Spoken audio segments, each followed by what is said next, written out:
Well, of course, human rights is also a matter of giving a decent life to the migrants or refugees to come to Europe at this stage, and the agreement, I think, is aiming to have a better process of receiving migrants and refugees. The issue of the deportations of the migrants to Turkey is being criticized. What do you think about this element of the EU-Turkey deal?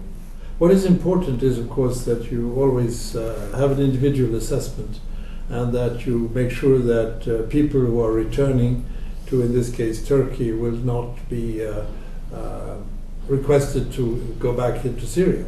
And we are looking into this issue, and we haven't found any proof that that is the case. There are some rumors about that, but I think it's important that we live up to the 1951 Refugee Convention.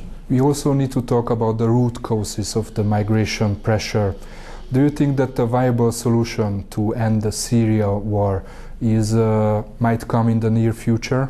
Now, regretfully, the last week we have had negative developments. We have seen increased fighting around Aleppo, Damascus, Idlib, and this is very, very worrisome, and we hope that the parties on the ground, but also the powers that can influence the parties now, will tell them to exercise restraint. We cannot lose this opportunity to start the talks.